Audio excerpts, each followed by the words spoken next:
Podcast Heterodiversa. Historias sensacionales. Buenos días, buenas tardes, buenas noches, donde sea que te encuentres, te saludamos del Podcast Heterodiversa. Hoy estamos con una invitada súper especial. Es una joven deportista y que hoy está centrada a través de su fundación Made in Prison, de ayudar, de tratar de transformar de alguna manera la vida de las personas que ingresan, que son detenidas por diferentes razones en la cárcel, y de sus familias o su entorno familiar. Nos va a contar cómo es todo esto, por qué llegaron a Made in Prison, ella y su hermana.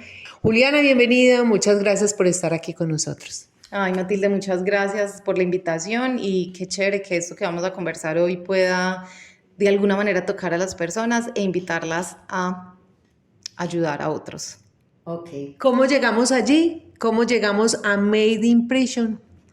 Bueno, Made in Prison nació de una experiencia dolorosa. Mi papá estuvo privado de la libertad 5 años y eso fue lo que nos llevó a conocer de lleno el sistema penitenciario y carcelario y entender esa responsabilidad que tenemos como sociedad para prevenir el delito. Bueno, el 10 de enero del 2017 mi papá fue privado de la libertad. Sarita y yo no estábamos preparadas para eso, obviamente, y eso fue como uno de los mayores aprendizajes. Uno nunca se prepara para perder la salud o para perder la libertad, y son cosas que uno normalmente tiene, pero que uno no las percibe, o sea, no percibe la riqueza que tiene cuando las tiene. Mi papá nos llaman, nos avisan que mi papá está detenido. Y fuera de eso, mi papá en el Cauca, nosotras en Medellín, a mi papá lo detuvieron fue en el Cauca por 2 toneladas de estupefacientes, en el que nosotros decimos, uy, gracias a Dios mi papá sabía, que nosotros no tuvimos que pelear con la justicia por demostrar que mi papá era inocente, ¿cierto? Eso que nos permitió a nosotras no sentirnos orgullosas de lo que mi papá hizo, pero sí entender que como ser humano se había equivocado y que nosotros como familia íbamos a estar para apoyarlo. Y que antes que hacerle una apología al delito, porque en eso hemos sido súper claras, era entender por qué la gente llega allá. O sea, por qué una persona como mi papá, sin justificarlo, llega a cometer un delito, ¿cierto? En ese primer mes de detención, entonces a mi papá lo detienen en el Cauca, nosotras en Medellín, Sarita viaja, logramos como ubicarlo en una cárcel y todo. Sarita lo pudo hacer, digamos, como esa primer visita. Y al mes siguiente, pues ya íbamos las dos.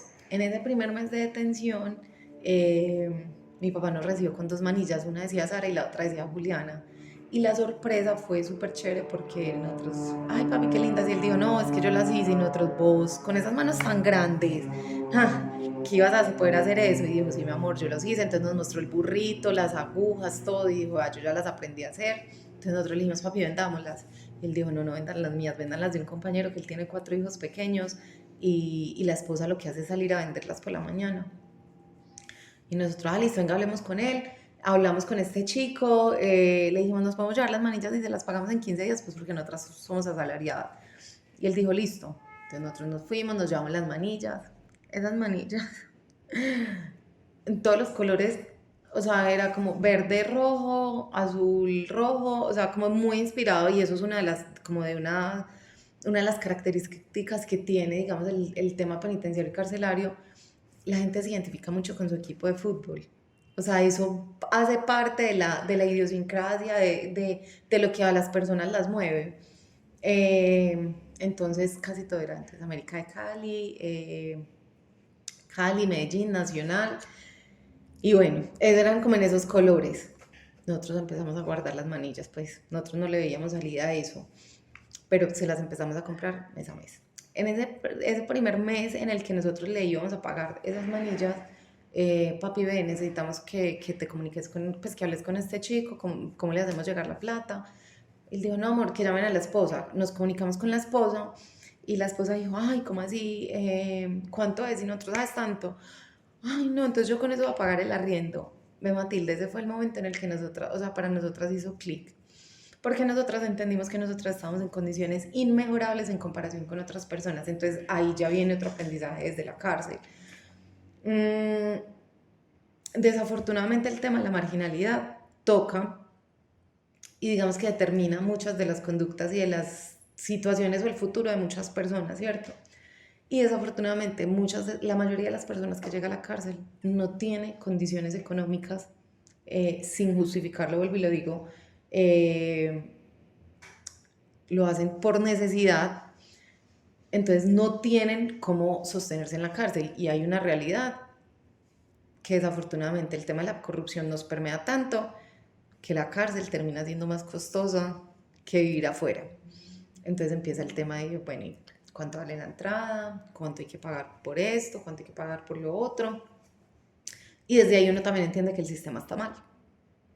Porque si vos vas a Sí. llevar a una persona supuestamente para que se resocialice, para que cambie su vida, para que gire en otra dimensión, digamos, de la vida, y eso no se logra porque además está permeado de corrupción. No hay, digamos, una estrategia como tal, o digamos que el Estado no le alcanza para poder convertir mejores personas. Desafortunadamente, pues, digamos que llega a eso. Entonces, ese fue otro de los aprendizajes que tuvimos, entender que nosotras estamos en condiciones privilegiadas porque Sarita y yo trabajábamos. Entonces, de alguna manera, a pesar de que nos tocó hacer préstamos, a pesar de que obviamente fue duro económicamente, pues de alguna manera teníamos un trabajo para, para garantizar que lo íbamos a pagar. Muchas personas no tienen eso. Ujú. Entonces, ese fue el momento en que hicimos clic, precisamente porque entendimos que había, o sea, que esa familia que no era tan, o sea, sí, es muy teso la persona que está privada de la libertad, pero bueno, ya está ahí. ¿Qué pasa con esa familia allá afuera? ¿Qué pasa con esos hijos que están creciendo, que están pequeños, que de todas maneras sí o sí van a tener de alguna manera que entrar a la cárcel a visitar a su papá, que van a normalizar eh, esa Ujú. situación?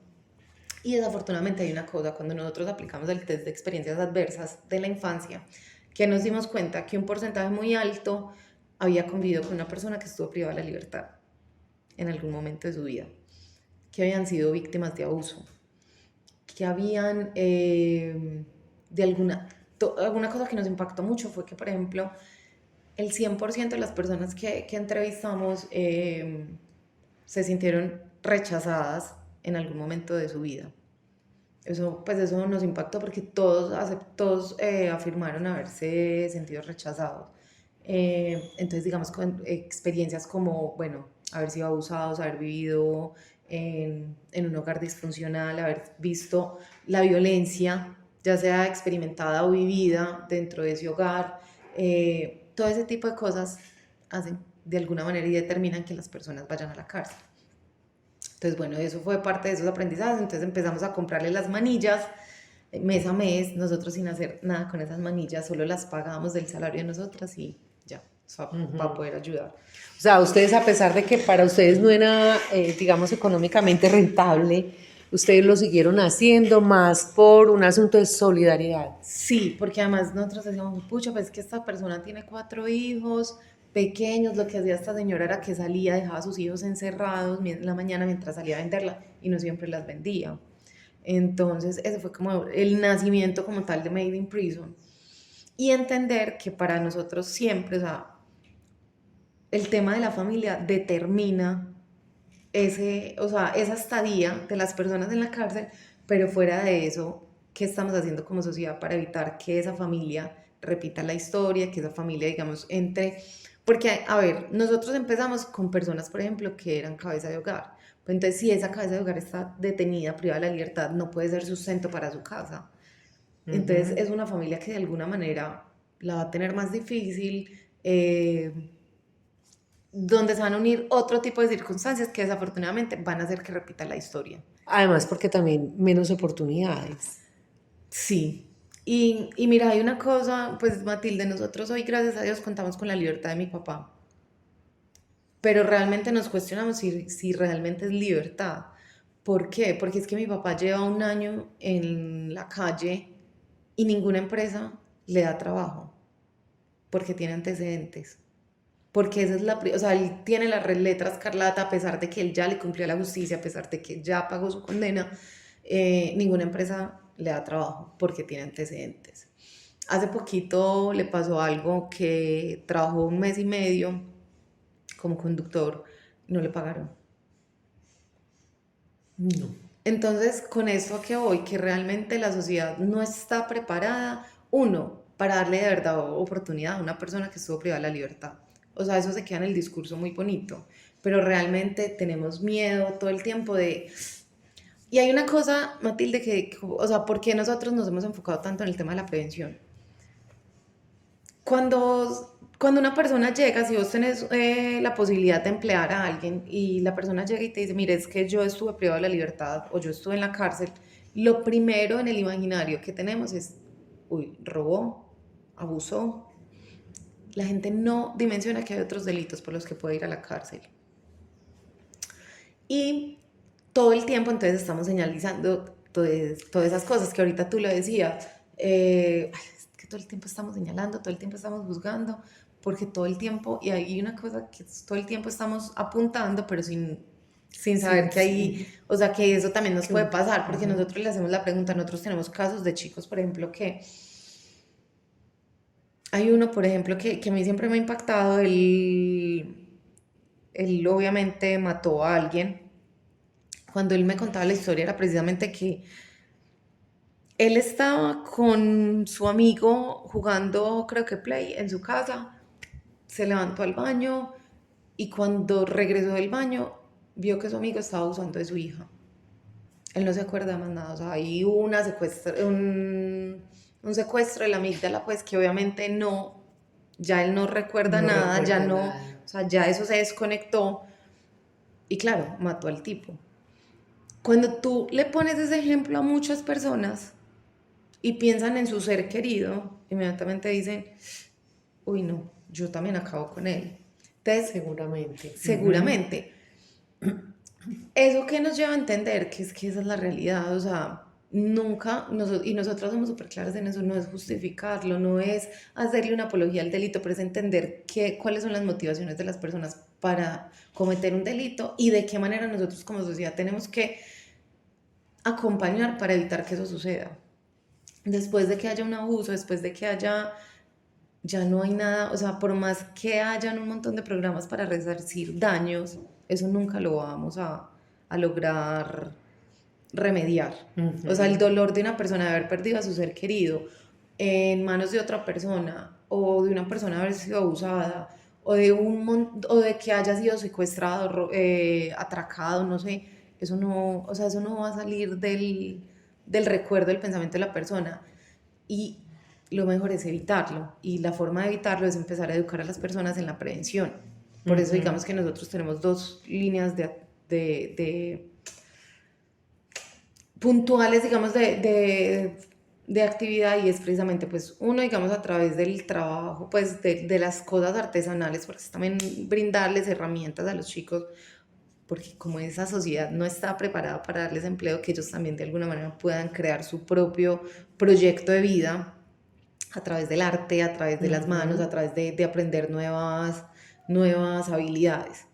El tema de la prevención, que es a la sociedad, o sea, de qué manera vamos a evitar que las personas cometan delitos, de qué manera vamos a prevenir conductas, digamos, desde la salud mental que afectan, porque desafortunadamente no nos han enseñado a hablar de las emociones y uno lo nota, digamos, cuando empieza el trabajo dentro del sistema penitenciario, es porque, por ejemplo, a nosotros nos impactó una cosa, es que el año pasado le celebramos el cumpleaños a uno de los chicos, 40 años. Y él lloraba y nosotros le decíamos, pero tú por qué estás llorando? Y él decía, es que nunca en mi vida me habían celebrado un cumpleaños. Ujú. Eso para uno termina siendo normal. O sea, en un hogar en el que me han celebrado cada año mi cumpleaños o en el que yo misma he aprendido a celebrármelo, pero que una persona no haya tenido una celebración de cumpleaños también te lleva a entender de qué manera, o sea, fue su núcleo familiar o de qué manera, digamos, y de que no hablen de eso también implica que hay un problema de salud mental, ¿cierto? Ujú. Entonces, ¿qué estamos haciendo como sociedad también desde la responsabilidad, desde el afecto, desde hablar de las emociones? Uno en los talleres dentro de la cárcel se da cuenta que son personas que desafortunadamente les cuesta hablar de lo que sienten. Totalmente. Eh, entonces ese tema, digamos, desde la prevención y fuera de eso, la educación, ¿en qué sentido? O sea, nosotros tenemos que entender, bueno, por qué la gente transgrede tan fácilmente la norma, porque la gente la desconoce, porque la gente no entiende o no conoce, que es que yo no puedo, pues cosas tan simples como ves que yo no puedo atentar contra vos, ves que yo no, ¿cierto? Y que a veces, además que hay una cosa y es que los latinos y particularmente los colombianos transgredimos muy fácilmente el espacio del otro, nos abrazamos muy fácilmente y de esa misma manera muy fácilmente también nos agredimos. O sea, traspasamos muy fácilmente ese espacio vital de la otra persona. Entonces, en ese sentido, también, digamos, desde la prevención. Y la parte, digamos, más importante para nosotros es ese núcleo familiar. ¿Cómo vamos a lograr integrar a ese interno, a ese PPL, a su núcleo familiar?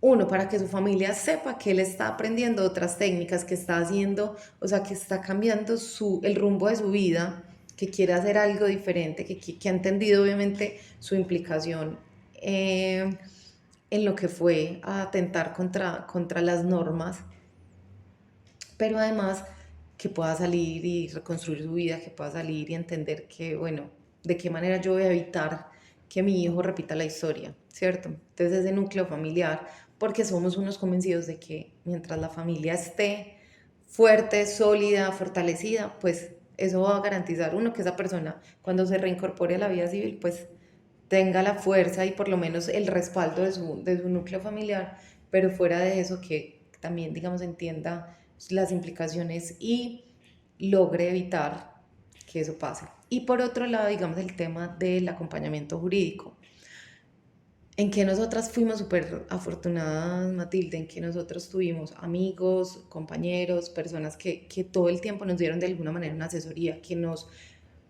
dijeron, mire, voy a decir algo, tu papá está detenido allá, listo, lo tienen allá, venga, es muy importante que la personería haga presencia para que no se le violen sus derechos.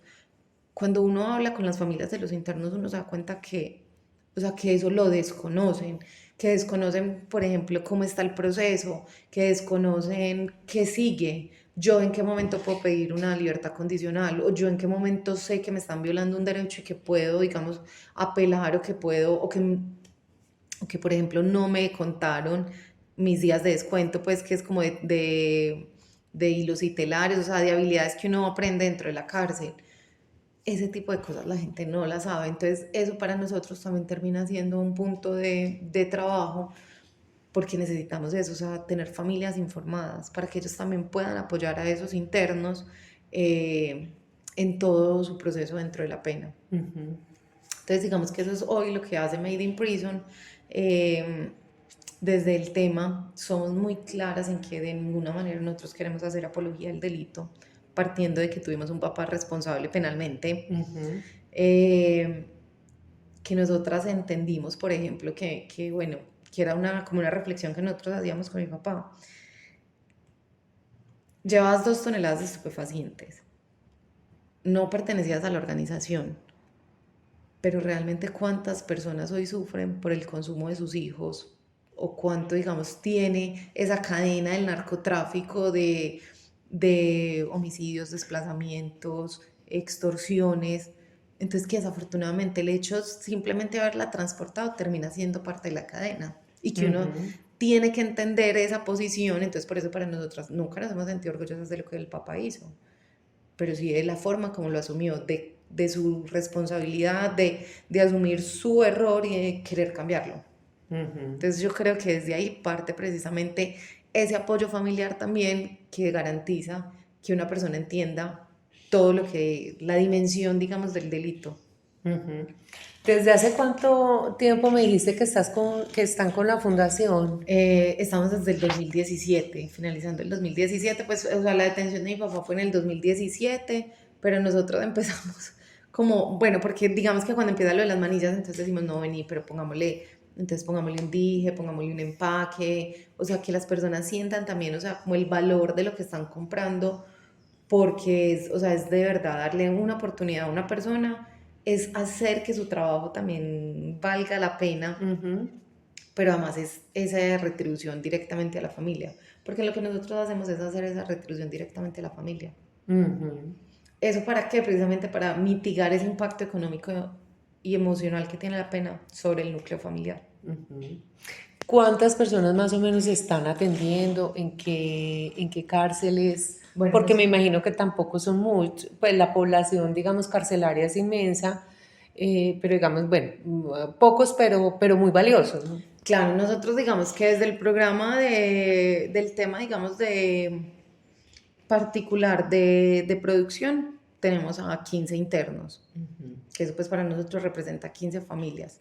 Desde el tema de prevención, desde el tema obviamente de hacia la sociedad, pues nosotros hemos impactado, no sé, muchísimas personas, o sea, ha sido porque hemos estado en colegios, hemos estado, digamos, desde organizaciones, entonces realmente hemos podido impactar a miles de personas a través de esa prevención del delito. Entonces, desde esos dos focos, pues, y personas obviamente que hayan comprado muchísimas. Entonces es como esos focos en los que hemos podido atender población. Ok. Eh, Ahora me decías el tema cuando comenzamos, cuando llegué, que empezamos a hablar, que te dije yo, el deporte. Eres deportista. ¿Eso ha incidido también, ese tema del deporte o de algunas herramientas que te permite el deporte, se han aplicado en este caso a través de, no sé, formaciones o algo así? Sí, claro que sí. Mira, Matilde, que bueno, yo practico apnea, nado ya hace 5 años, pues, o sea, haciendo apnea estoy hace 5 años, y la apnea me ha permitido entrar a ese mundo de la respiración, lograr poner la mente en calma, y eso lo hemos podido llevar a la cárcel a través, digamos, de apneístas profesionales, a que compartan con los internos el tema de la respiración. Nosotros, por ejemplo, en pandemia, ¿por qué lo hicimos inicialmente? Porque entendimos que uno, había una incertidumbre en el que las personas todo el tiempo estaban sin entender, bueno, ¿por qué mi familia no puede entrar? ¿Qué es lo que está pasando allá afuera? Ellos de alguna manera no dimensionaban a la cárcel, digamos que el COVID en particular se demoró en entrar, porque cerraron inmediatamente pues como esos ingresos, además que eso hubiera sido un efecto dominó bastante grande precisamente por las condiciones en las que está el sistema penitenciario y carcelario. Entonces nosotros dijimos, bueno, vamos a hacer esta clase de respiración para enseñarles a los chicos, uno, a quitar la mente, a lograr estar en calma, a lograr calmar esos pensamientos. Y fue muy chévere, esa clase la hicimos con Walid Budiaf, fue súper bonita, los chicos aprendieron a respirar, hicieron ejercicios de respiración, todo.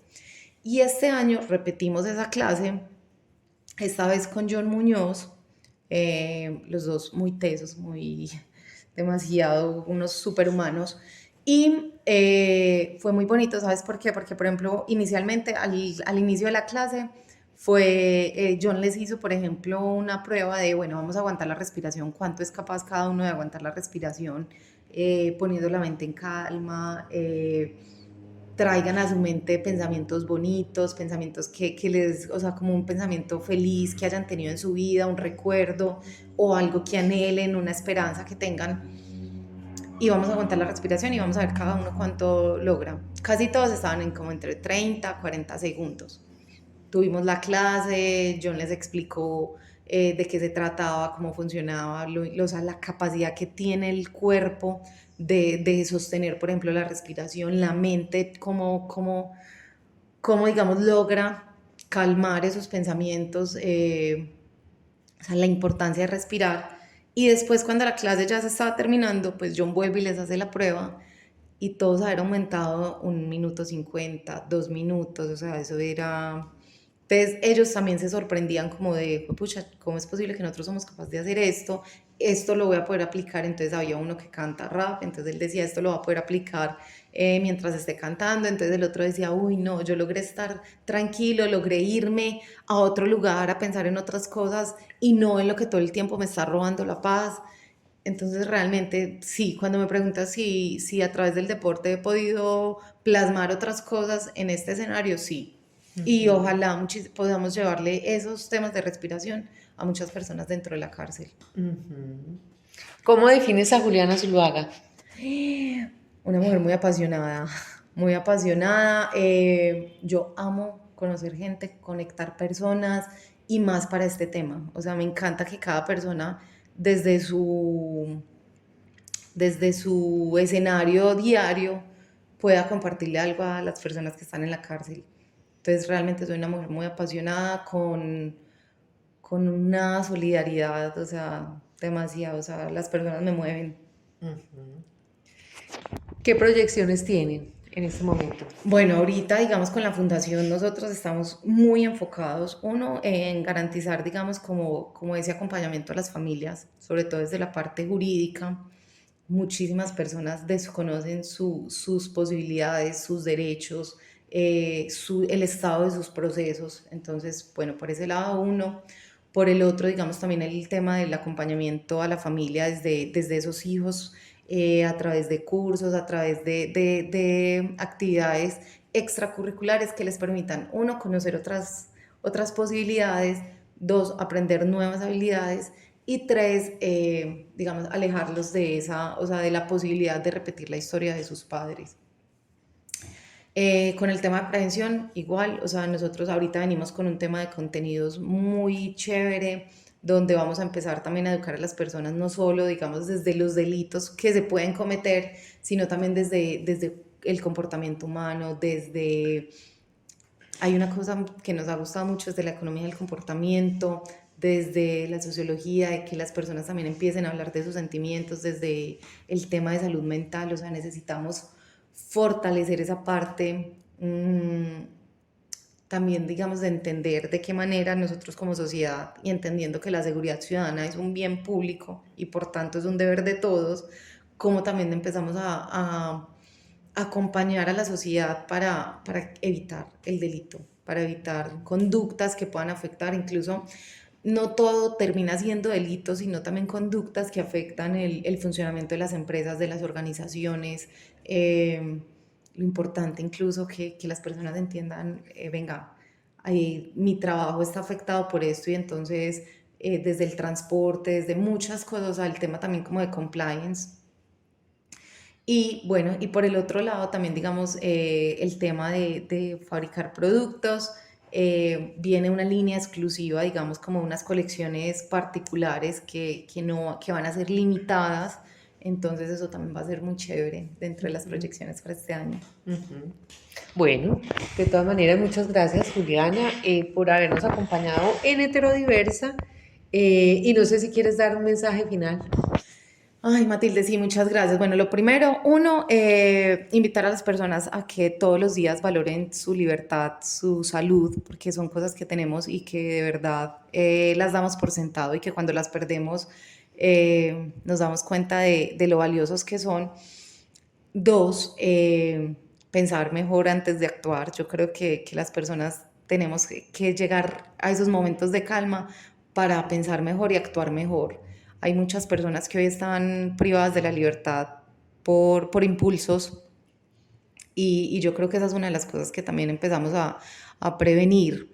Y tres, nada, que hay personas ahí adentro que quieren cambiar su historia, que quieren cambiar el curso de su vida, que además están construyendo familias y lo que necesitan es una oportunidad. Entonces es también como una invitación a la sociedad y a los que nos están escuchando para que piensen en esas oportunidades que han tenido y cómo poder darle otras oportunidades. Nosotras tenemos un lema y es, por todas las oportunidades que he tenido, hoy brindo una nueva oportunidad. Porque todos en algún momento de nuestra vida hemos necesitado que alguien lo piense dos veces frente a nosotros. Entonces, bueno, saludos a todos y gracias. Podcast Heterodiversa. Historias sensacionales.